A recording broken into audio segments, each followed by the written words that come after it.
Hey everybody, welcome to February 20th of 2020, 2020. I don't know if that's significant at all, but it just sounds significant. Today I looked up and it is National Love Your Pet Day. So I thought I'd give my pet a little love and show a picture of her, a rescue dog. You can see in this picture that she's decided that my work day is done and that I need to leave the office and play with her. She does this quite a bit, and what's kind of freaky is that she picks pretty much the same time every day to do that. So, and it's pretty close to the end of a work day, so she's got it figured out. Anyway, so if you got pets, love them. You don't need to just love them on National Love Your Pet Day. Love them every day. And all of us have lost pets over the years, so just remember those pets that we've had that have brought us so much joy. And hopefully you've got a current one, because I think they're great. All right, on to more serious matters. I mean, serious matters playing this game. So we've got some new contests for the Family and Fiend contest. There's a Fatu family event, and there's a Ric Flair event.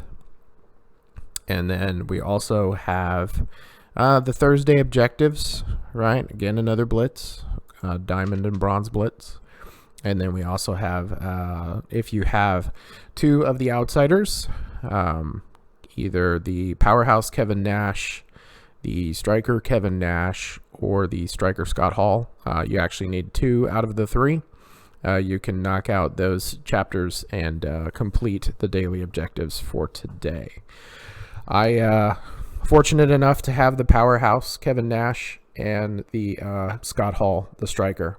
And this is one of those moments where I was talking about where I kind of patiently wait for before I jump on a contest and invest anything, because I just want to see throughout the week, when you have a week-long TP contest, maybe where I should be putting those resources. And so in this particular case, I've elected to beef up my Kevin Nash for this contest.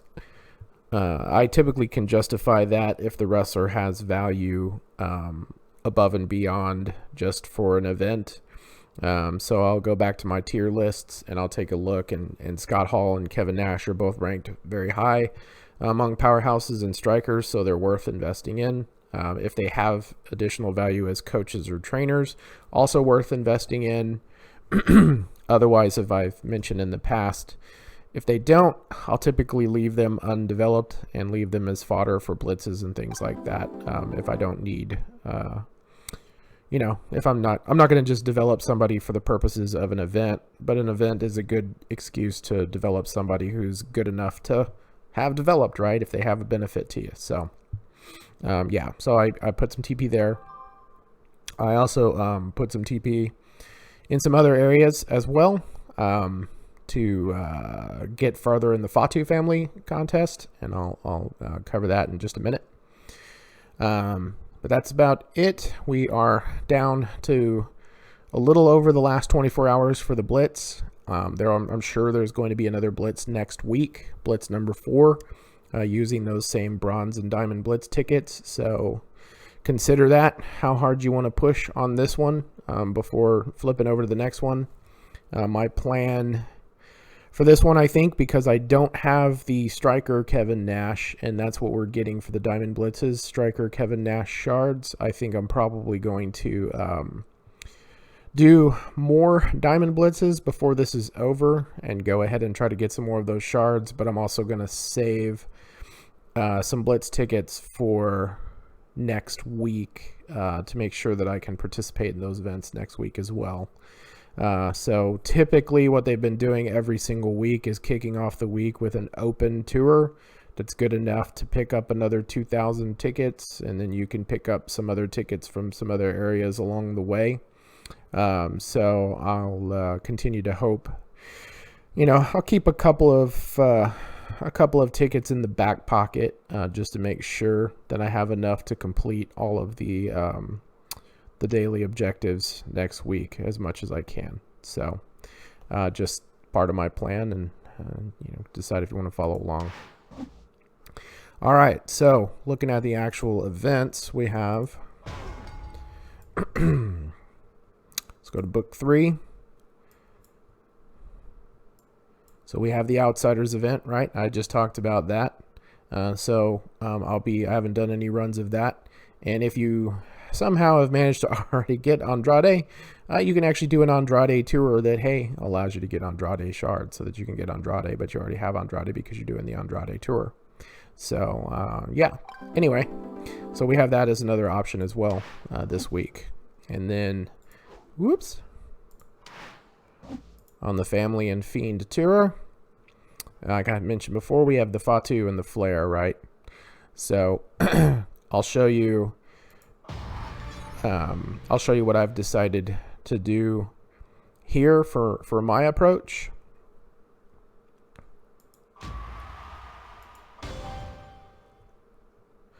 All right, so I've decided to go with Rikishi. You can use Jey Uso, Rikishi, or Jimmy Uso in this event, as far as I know. I don't know if there's any others, but those are the 3 I'm aware of. I have decided on Rikishi for a couple of reasons. I have Jey Uso and I have Rikishi. I have invested a little bit of coin and TP into Rikishi today to improve him. He's the reason why I picked him over Jey Uso. I have them both pretty close to around 5K. Rikishi has a coaching benefit of when he reaches 9K of every yellow gem match, adding 1 more move point, right? And that's a pretty significant coaching benefit. Honestly, developing Jey and or Rikishi are both justifiable. Jey is a coach as well who reduces submission turns as protection for technicians.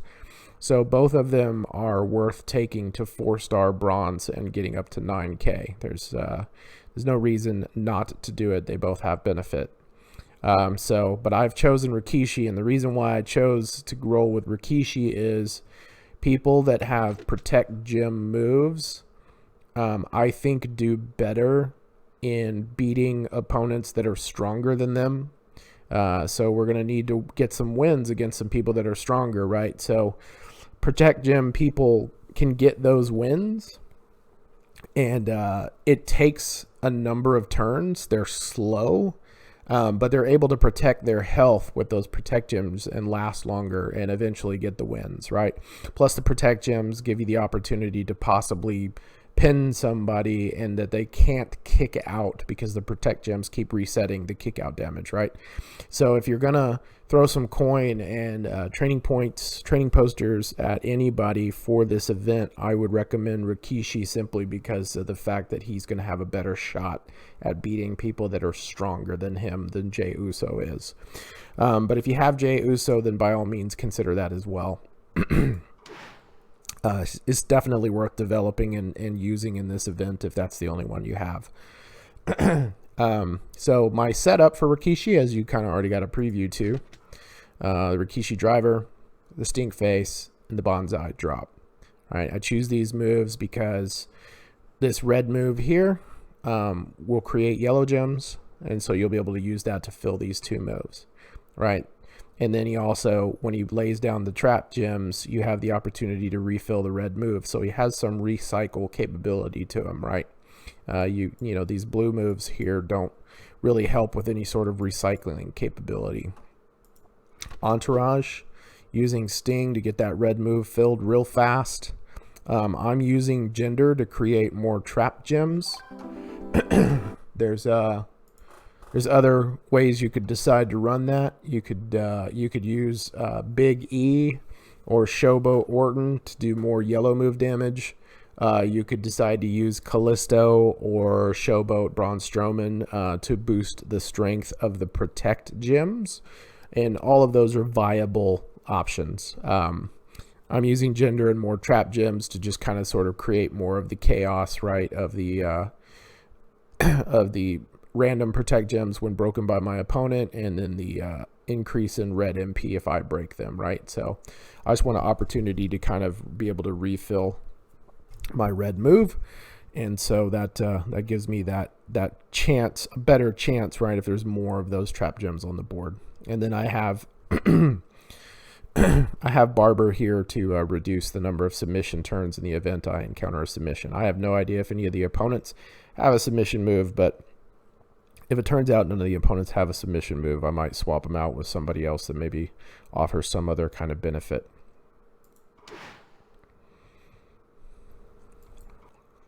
All right, if you're using Jey Uso at 3 stars, this is my recommended setup. Right, the 2 purple moves, Northern Lights, running hip attack, and then this 1 green move, the Samoan drop. Right, green move, again, destroy 3 random purple gems, help to fill these guys over here. This choose 4 gives you an opportunity to go back and refill this, to refill that, so some recyclability there as well. And then you've got these 3 turn countdown gems that will destroy a random 3x1 area when activated. These are all relatively low charge moves, easy to get them refilled, filled real fast, right? If you have the tour perks boosted, and before I forget, this is a good day, right? You got a coin and TP event if you want to boost up some perks, maybe some showdown perks for the upcoming showdown this weekend, or boost that tour perk. Now is a good time to do it, right? But yeah, these are low charge moves, and excuse me.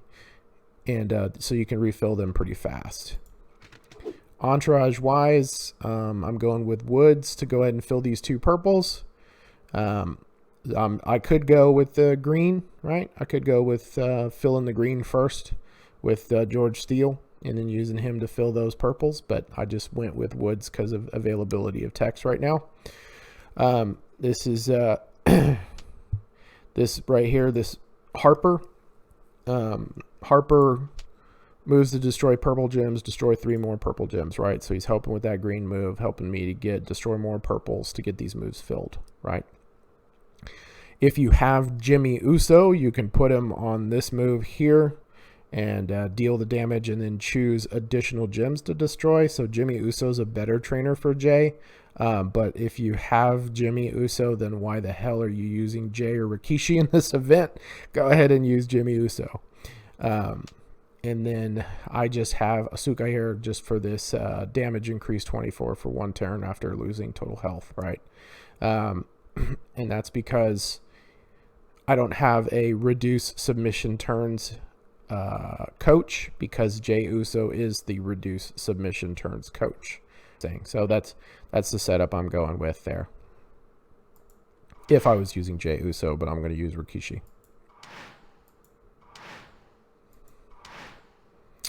And then Flair family, I have Slick Rick, and I have him up high, so I'm not really even thinking about how I'm gonna run those yet at this point.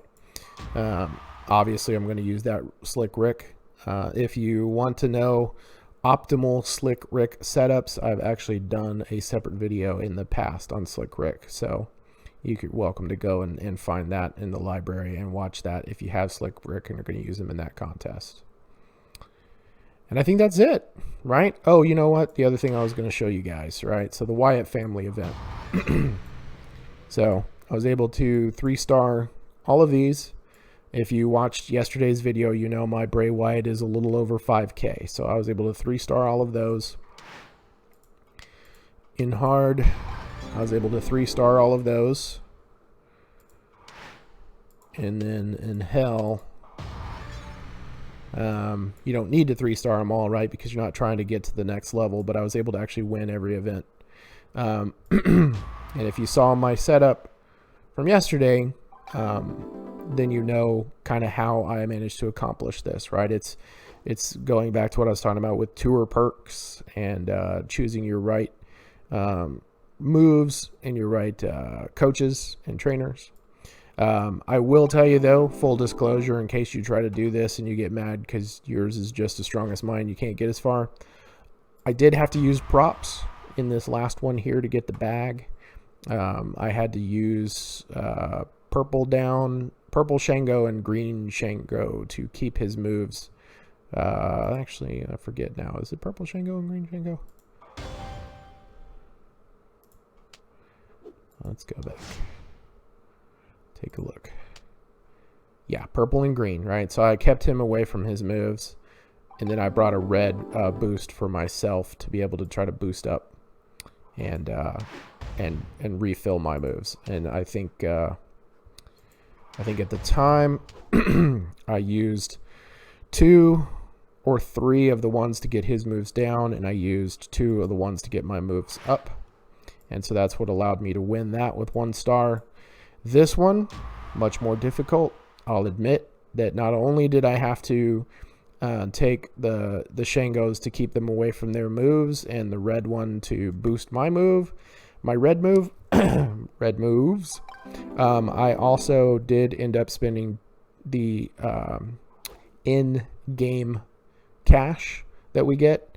I spent enough to reset after getting pinned to be able to continue that match, right? So not real cash, but the in-game cash I used on that.